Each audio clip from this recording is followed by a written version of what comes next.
You are a federal employee. Do you have a job? Can you retire?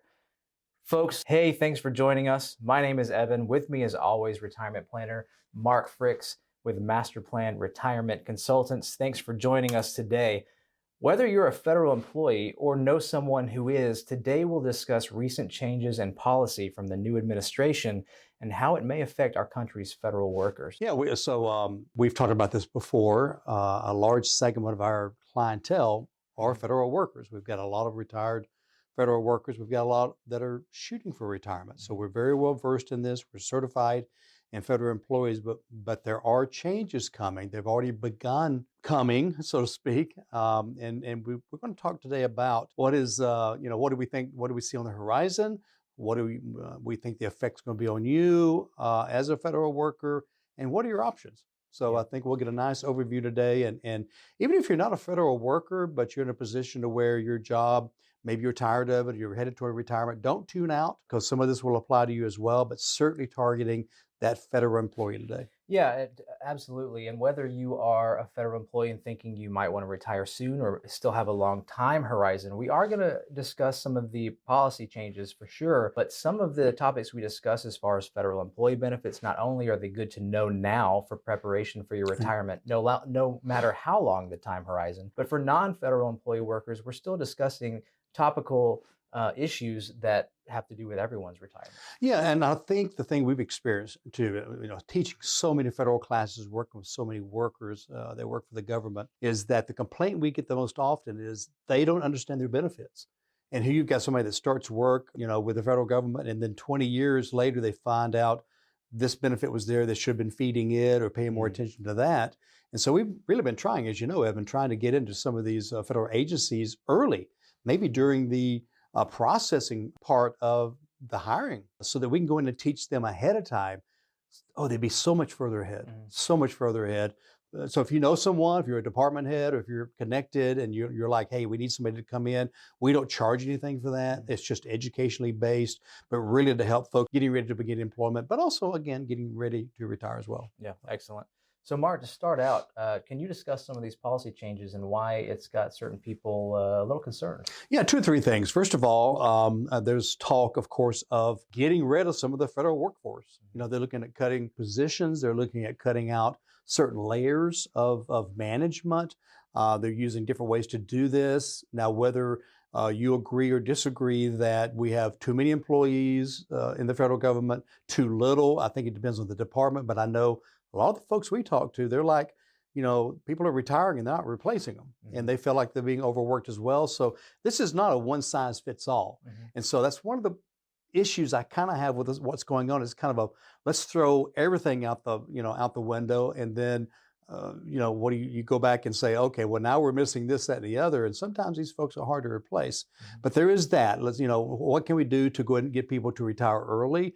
What can we do just to get people to leave, period? They're looking at doing, in fact, I think they've already issued an order or some instructions to begin getting rid of telecommuting. And so I know a lot of the folks that haven't retired yet, they work with us, telecommute 2 days a week, 3 days a week, maybe 5 days a week. I know a couple of folks that live fairly far away, like in another state.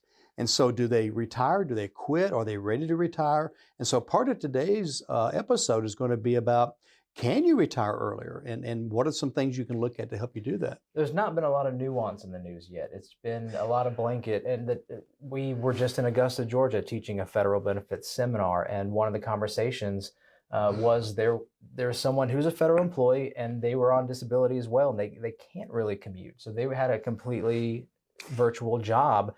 And now they are under the assumption that they might have to start going into the office 5 days a week, and they just might not be able to do that. So some people have a little bit more options, others might not. So just as Mark said, we want to talk about what are your benefits, how do you prepare for retirement, how do I look to see if I'm ready for retirement, and that's where we'll start today. All right, let's get going. Well, first of all, federal employees have two big benefits.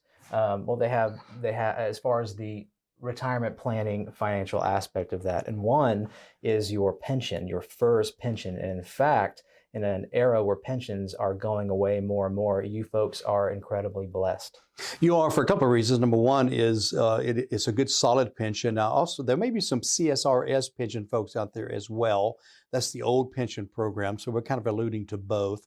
But the more common one now is the FERS. And basically, it's a guaranteed annuity check from the government for as long as you live. And so this is a benefit that the employee pays very little into. I think they pay 5% into this program. The government covers 95%. And so there's this guaranteed check on top of your Social Security. And that's a great benefit to have because, as you said, in the corporate world, most of those are gone. The other good thing about the one with the federal government, it does have a cost of living adjustment. It doesn't keep up with inflation, but it certainly bumps it up some over the years to help keep up.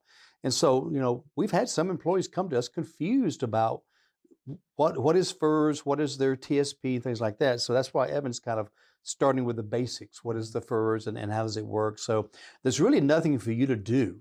There's no managing it. There's no, picking funds. It's managed by the government. And the longer you work, every hour you work puts another penny in the jar, so to speak. It makes your pension bigger. There are ways to maybe maximize it at retirement. We can help folks with that. Do you want to increase your pension based on survivor options, things of that nature? And that's another whole layer, right, Evan, is do you leave a survivor to a spouse or significant others? Who else can you leave it to? That's some training we do. There are some other caveats of where you can leave it, but it does cost you something to leave it. So there's other ways to maximize that without reducing that survivor benefit. So there's a lot of moving pieces, and that's just the pension part. That's got to work in conjunction with your Social Security, with your maybe a spouse's Social Security, other forms of income. Medical benefits. Exactly. I mean, all of this kind of ties together and it's so multi-layered, especially for the federal worker. But I think this is a good place to start, is the FERS pension. By the way, if you are not fully vested in your retirement as far as your FERS annuity, there are ways to take it earlier. So if you feel like you're being pushed out, or you feel like your position is being eliminated, or if you can't telecommute or something like that, we might be able to help you still get that pension. There's at least two ways to do it. So that might be a great reason to schedule a phone chat with us. But that is an important part of your retirement. And it, again, depending on how long you've been with the government and your age and things like that, can we get you into that pension program if you're forced or decide because of circumstances to leave earlier? Yeah, and depending on how many years you've worked with the government or your age, you could retire with full benefits. Again, there are very specific numbers that we can look at with you if you want to call or reach out to us via our website, masterplanretire.com. But as far as how much am I getting for my pension, the big question, how much am I getting monthly? Now you are able to look that up yourself. Is it the GRHP platform? I believe that is correct. Or we have the software as well. We can write a report for you. Right. It's a very simplified process that we use. And it's very accurate. We pretty much match what comes up on the federal website as well. So right, and keep in mind too, the number that you see, if you do run this for yourself, the number that you see for your monthly pension, that is a gross number. Yeah, so be careful with that because gross means that's everything you would get, but you haven't taken away what comes out of that. So what comes out? Well, federal taxes. The first pension is 95% taxable.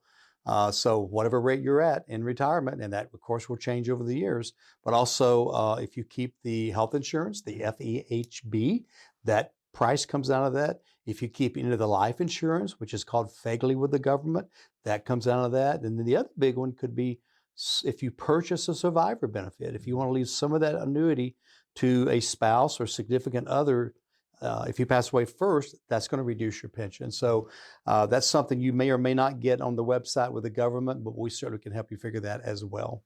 And it might seem like a very straightforward answer when considering your survivor option, but there's a lot more nuance than you would suspect or assume on the outlook. And I would really recommend you speaking to someone who is an expert. Please contact us if in any way you are interested, because there are certain considerations, because as Mark said, it does lower your FERS benefit a little bit, but there are also options for pension maximization. You want to discuss what that is? Yeah, well, basically it's just other ways of replacing your pension if you pass away first, because the negative with buying a survivor is If I collect my pension for 10 years, I'm getting between 5 and 10% less if I have a survivor. Okay, well, that's 5 or 10% less. Well, that could be $200, $300, $400 a month. Okay. If I die first, if I continue living, I've wasted that money I've paid because my spouse is already gone. So there's other ways that it will, outside sources that will actually pay that pension amount, whether you pass away first, your spouse passes away first. It can go to kids, grandkids. Your pension cannot. And so again, it's one thing to think, okay, I just need to see how much my spouse needs to get. A lot of other things. Maybe you don't even need a survivor because your spouse is taken care of in other ways.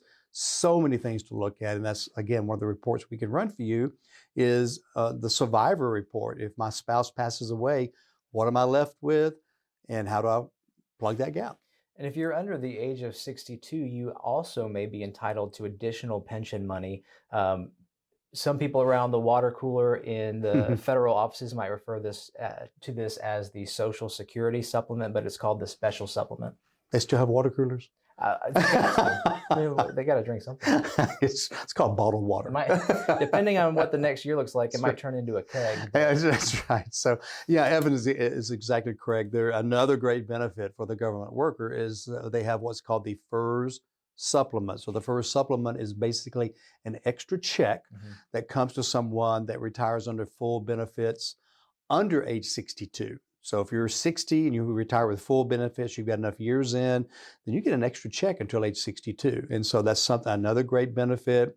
And so kind of how do you, that helps plug some gap. But at age 62, that gap filler's gone. Yeah. So how do you fill it? Do you turn on Social Security early? Not a good idea usually. Other things we can utilize as well. So again, another great benefit. Anything else over FERS? As far as FERS that we need to cover before we move on? Well, I just want to make sure people understand that just because you're not full retirement age and have a certain number of years in doesn't mean you can't go ahead and retire with most of your benefits. So again, if you see the writing on the wall, maybe you're not sure yet, but don't wait till the last minute. Go ahead and contact us. Let's have a plan. And if you end up staying, at least you've got a plan that we can extend. If you don't end up staying, then we have a backup plan. Don't wait till it happens. Be proactive because you'd be surprised some of the ways that you can actually collect that pension even when we're retiring early. Yeah. Another thing to consider is today's episode, we've got 25 minutes on air. We're trying to cover as much as we can in a short period of time. So there are many caveats, a lot of details, a lot of gotchas that we are missing in this conversation. This is as much of an overview as we can do. I would recommend you attending one of our seminars or webinars on our website, masterplanretire.com. We host a series of different webinars, whether they're Social Security or retirement or income in retirement, tax strategy. We also fairly regularly host federal benefits seminars. Again, seminars or webinars. Go to our website, masterplanretire.com, or call us at the office, 770-980-9262. We dig in a lot more, and it's not just more information. There is talkback. We get to take your questions, field your questions and concerns, and look how things might apply to your specific case. So feel free to take us up on that. Also on our website, for anybody interested, you could schedule now an IC, an initial consultation with one of our advisors, and that's an opportunity to discuss your own retirement, hopes, dreams, fears, you name it. We'll run a series of reports and see where you stand in your retirement today. Yeah, when you go to the website, I think it's under events. Is that where the classes are? Yes, sir. Events tab, go into there, and we typically have things listed on there about a month ahead. So bookmark it, come back, because we'll be adding some every month. And again, face-to-face in many areas of the Southeast. But the webinars are great because you can sit at home in your PJs at night with a cup of coffee or tea, and they last about an hour, so it doesn't take forever. Good Q&A at the end. So it's and we get much deeper during that class. So definitely. And if you don't see something on the events page, reach out to us, email us. Yeah. Either way, we will make sure you get the email invites for upcoming seminars. Yep, great idea. So the second half, essentially, of the federal employee benefit is the Thrift Savings Plan, or the TSP. Yep, TSP is the 401k for the government worker. Okay, works very much the same way. It's interesting with the TSP, when they first put it together, the general consensus among the Thrift Savings Plan Board, which governs the TSP, was the feedback they got was, let's keep it really simple. Mm-hmm. So they have as few of holdings as any other retirement plan I've seen. Mm-hmm. There are 5 funds to choose from. And so, when we teach a class, I love to ask folks, I kind of play the game of, most of you have one of your largest assets for retirement is probably your TSP, and then, all this kind of stuff. And I say, so you really should be an expert on it. And it's astonishing how little people understand the TSP. And we certainly cannot get into it super deep today. Okay. So attend the class, but basically 5 funds to choose from. They're trying to expose, 70% of the places you can put your money. So they got some government bonds, some regular bonds, some common stock, S&P 500. They got small stocks and the international funds. Okay, and you can choose between the 5. We actually help many of our clients and folks like you manage that TSP to get that risk a little bit lower, get the return a little bit higher over time. That can make a big difference. But it's I would certainly encourage you to at least put in the match. The government matches up to 5%. At least put 5% of your income into that TSP. And I would also recommend that the 5% you're putting in goes into the Roth part. The Roth part, you do not get a tax break this year, but you never pay taxes for the rest of your life on that money while it grows and when it comes out. Powerful. You control the IRS. They don't control you. So those are just some very quick little tidbits about it. I will say this, the G fund, which is the government fund, it's the safe fund, cannot lose money unless the government defaults, right? But it does not beat inflation. So I've had people sit in the G fund for 10, 15 years, and they have lost out on significant market returns. So if you're 5 years away or more from retirement, utilize the stock accounts, the C and the S primarily. If you're 5 or less, you need to call us, because if you're 5 years or less away, we're going to have another bear market and at least another correction in the next 5 years. And that money in your TSP, you're going to lose some of it, okay? And that's okay if you're 20 years away. But if you're 5 years away or less, you may have to work another year, because if you've lost 20 or 30%, that could affect it. So be careful with that. Don't just, it's okay to sit and forget it when you're 25 and 35, but be careful when you get close to retirement. Yeah, Mark, the TSP also has options to invest in life cycle funds. Yeah, so the life cycle funds, they've been around about 20-something years in the open market. Not a big fan of them, because basically these are portfolios put together of those 5 funds we just talked about, okay? So there's no different investments. They're just kind of setting up the percentages for you. The problem I have with that is those percentages are locked in. So if I'm locked in at 15% in the G fund, which I really shouldn't be in anyway if I'm a ways from retirement, 15% is too much to be in the G fund if I'm 20 years away from retirement, yet that's the static on the 2040, the 2045 L fund. And so I'm not a big fan of those. I'd prefer to make changes as we need to. We, as a firm, our money manager, algorithms and things like that directed us back in 2022 to go to the G fund. But you don't drive in the G fund, you park there. That's a nice, safe place, but don't stay there. So we got back into the market late in 2022, later in the bear market, made some money that year. So. And if you were a federal worker back in 2022, you might remember over the summer a 2-week blackout on the TSP website. They did a huge update, revamped some things to make it more user-friendly. I don't know how user-friendly it is at this point, but you can, it is better. You can be the judge. Yeah. But something else they did in that 2-week period was open a mutual fund window. Basically, they had a lot of complaints. Say, only these 5 funds, we need more options. So they took the opportunity to give you some options, 5,000 of them actually. Yeah, so during this blackout period, they installed a window. Okay, I don't know why it takes 2 weeks to install a window, but they installed a window. Not sure what the warranty is, but basically they have a window that if you pay to open it, and so there's a $95 charge a year to open it, and I think a $55 charge a year to maintain it, or vice versa. So already $150 to access this window. When you open the window, there are 5,000 mutual funds, okay? Now you have choices, okay? Problem is, what do you choose? Mm-hmm. Okay. The biggest problem I have with it is not only the annual maintenance admin fee, but is one trade costs $28. Mm-hmm. I can't afford that. I mean, if I make 10 trades, that's $280. And if I turn around a month later and make a change, it's costing me again. The other bigger fee is this. Every one of those mutual funds, Evan, has an expense built in between 0.5% and 2%. So you got to make 0.5% to 2% just to break even, plus the cost of the trade. So not big fans of the. I think they should have had 50 funds and no trading cost. Yeah. That's what they should have done. I'm not. Is the government in the are they trying to make a profit or what Well, here? it almost feels like out of spite. Oh, you want more choices? Here you go. The biggest issue, or one of the largest issues in my mind, is one of the reasons we're able to work with the federal employees is because the government doesn't have a department to do that. They don't have retirement planners or advisors to help employees decide where they should invest, how they should invest, or even teach anything them. about their retirement. They period. don't even get taught about their benefits.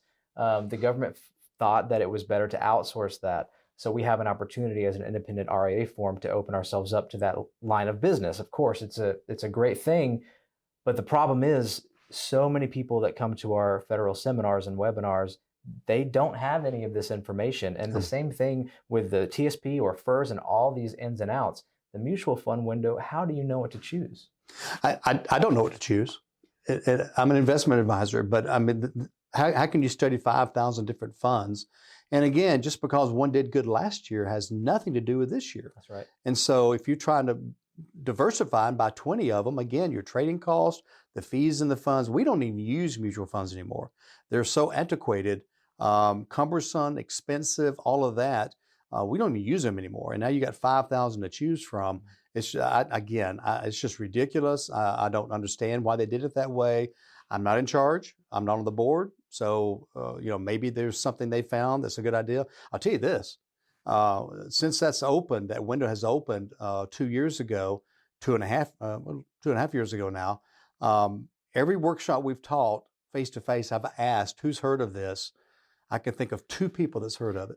It's almost no one. And so it's probably good you don't know about it because I don't think it's a great idea, but I don't know how I guess they sent out an email. I don't know, but nobody knows about it. And so now you know about it. I'm not saying you should use it, but you know about it. So we just take those 5 funds, the G, the F, the C, the S, and the I, and we use those to pick up most of everything we need when we're helping our clients manage that TSP. And imagine getting some help managing it, picking up an extra 3% on average historically with less risk by managing the TSP.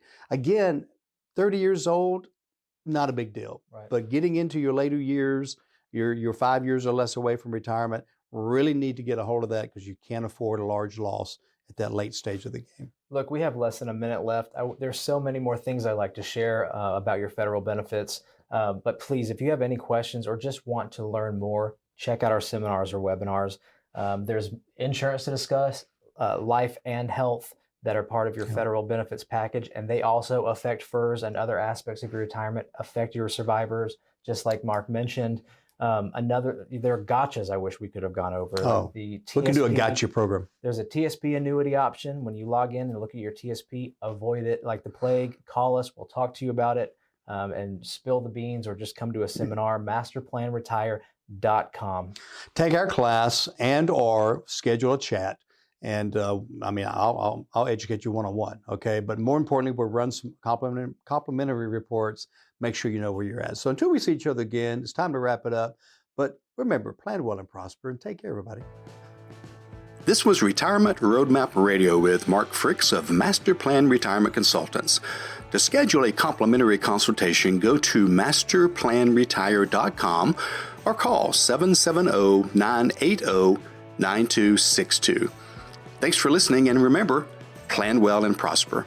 All matters discussed during the show are for informational purposes only. Each individual situation may vary, and the opinions expressed here may not apply to everyone. Materials presented are believed to be from reliable sources, and no representations can be made as to its accuracy. All ideas and information should be discussed in detail with one of our qualified representatives prior to implementation. Advisory services offered through Master Plan Retirement Consultants, a registered investment advisor in the state of Georgia. Mark Fricks and Master Plan Retirement Consultants are not affiliated with or endorsed by the Social Security Administration or any other government agency.